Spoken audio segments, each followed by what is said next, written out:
how late into the year did you get off probation? You said you were on it for 3 months, right?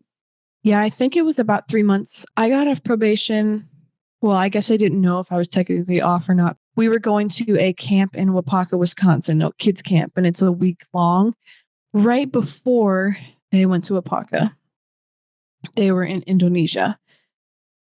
And it was really weird because Laci had rebuked me that what I just said about being at the Chariots of Light event, the motorcycle event with Uncle Steve. She sent me that giant long text about how disappointed she was. And then this next week or whatever, she's in Indonesia. She starts sending me these texts and she's like, gosh, I wish you were here. Like, nobody makes me laugh like you do. Like, all that kind of stuff. And I just was like, huh? Like, I was so confused. She starts going off about, like, I'm so stoked for the man of God that God has for you. Your husband is going to be so amazing and stuff. And it just was so weird because it was like a complete night and day. And I was like, okay, like really nervously, like, okay, we're getting somewhere. And then she was like, when we get back, I can't wait to do life with you in ministry. She's like, I want you to be by my side all the time. I want you to be with us, and wherever we are, I want you to be. I was like, okay, like there was a breakthrough, like something's different. It's going to be different. And we went to Wapaka, and it was probably one of the worst weeks of my entire life because we got there and things were just weird. After they came back from Indonesia, things were weird.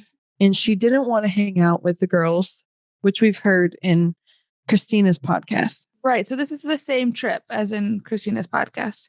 Same trip Christina was talking about. So she didn't want to hang out with the girls. And so anyway, so you got to think about me from my perspective. I just came from being like super beat up on this like probation. And I'm just like really trying to gain confidence in that. But she was like, I want you to be confident and come like sit with us. And so I did.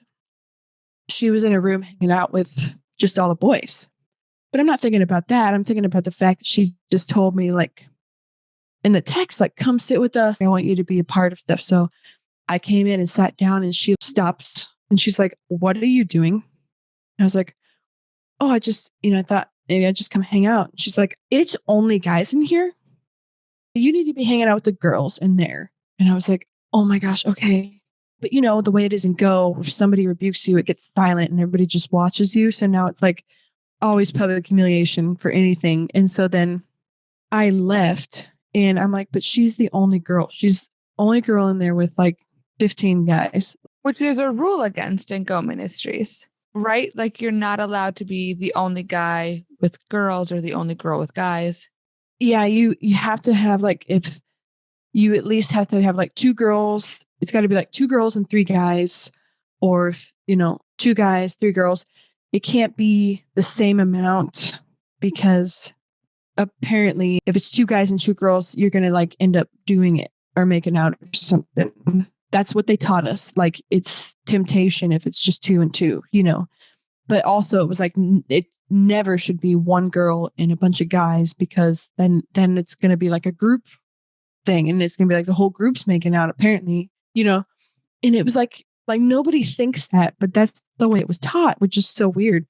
Anyway, it's definitely never supposed to be like 1 girl and a bunch of guys or 1 guy and a bunch of girls because that just looks bad. It's all about the look, and she was the only one in there, but usually if it's Josh or Laci, then it trumps anything. So technically it trumped all the other rules. Like she can do whatever she wants. So it was like, okay, but the whole week was like that.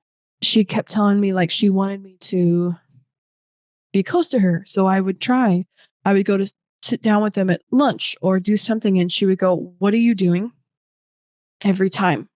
And I was like, oh, and she's like, you need to go minister to those kids, or you need to do this or this. And I was like, she literally told me to do that.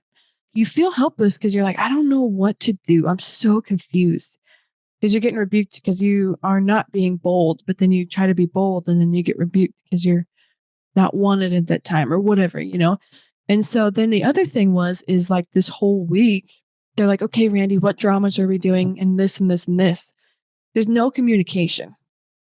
So nobody was like, hey, Randy, you're officially off probation. We need you to be a drama director and girls supervisor or whatever. But they just started treating me like that. So, okay, I'm taking on the role, you know? And so that whole week was like that. They were really demanding of like, what are we doing? What are we doing? And then I'm getting rebuked because I'm trying to be bold.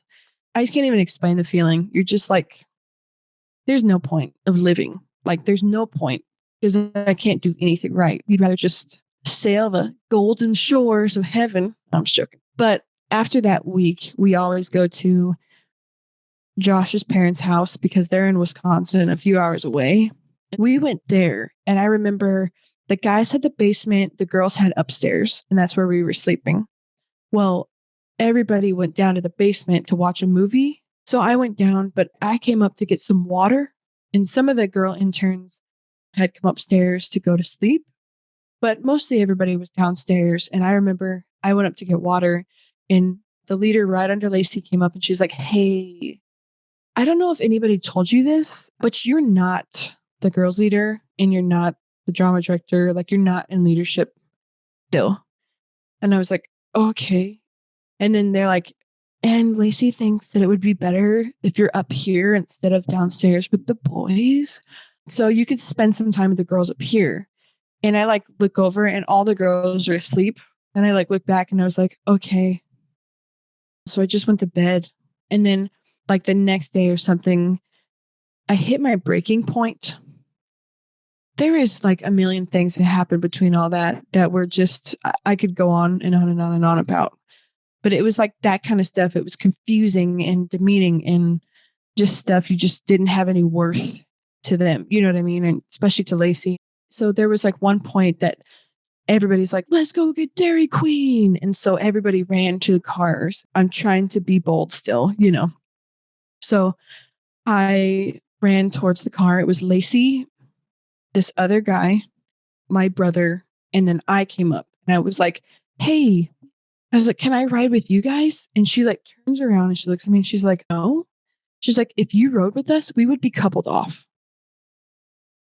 But it's my cousin and my brother, and she trumps all anyway. But there's also more people going to be piling into the car. So it's a brother and a sister, and then a cousin. And then the other guy that was there, his cousin married my cousin. So technically, through long distance marriage, we are cousins. So basically, we're all family, but we couldn't because we're going to be coupled off. That was that point. And I'm sure everybody's had a point like this where the tears just were trying to flow. And I was like, I got into a different car and I was like in the back seat, and the entire drive, I was like trying to suck the tears back in. Like, I don't even want to cry. Why am I crying? I don't want to cry. Like, cry is dumb. We don't cry. Like, we don't need to cry right now. And I'm trying to like convince myself, like, but it was one of those where it was like, you're so emotionally broken that it's like your body automatically just produces tears. You know what I mean? Does that make sense? Mm-hmm. But here's the thing about me. I'm not one of those pretty criers. Like, there's girls who cry and they just look dewy and they're like, I've been crying. And you're like, wow, you're like a Disney princess. Me, when I cry, my nose gets red. My eyes are red. My top of my lip gets red. And it's like, there's no hiding that I've been crying until it finally like goes away. Like till I haven't cried for like a half hour and now I'm a normal color again. So it's like one of those, you know, but it's like, I'm like, I cannot show up to that Dairy Queen and have cried. So the whole time, like, I'm fine. It's good. Like, let's talk about something else. Anyway, so we get to the Dairy Queen and I go straight in and go to the bathroom, and I go and I splash cold water in my face. I'm like, good. You could still kind of tell, but I'm like, I'm just going to suck it up and I'm just going to be bold and just move on.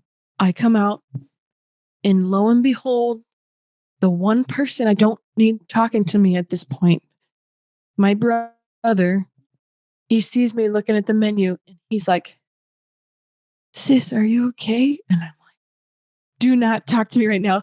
I'm like, I'm okay. I'm fine. Just please, just Just don't even say anything. Just leave it alone. And he's like, sis, what's going on? And I'm like, please, like, I'm serious. Do not, because I will lose it, Yeah. And he doesn't understand that. And he's like, what's going on? And Laci looked over, and I remember this so vividly because she rolled her eyes bigger than any eye roll I've ever seen in my life. And she came over and she goes, oh my gosh. Like I was being like a huge baby. And she pushed me physically. She pushed my shoulders and turned me around, and she was pushing me out the door. She goes, go outside until you can pull yourself together and then you can come back in. Physically pushed me out the door. So I went to the car and I just cried, like ugly cried. I'm out there by myself. We were there for like 3 hours. They were in there the whole time.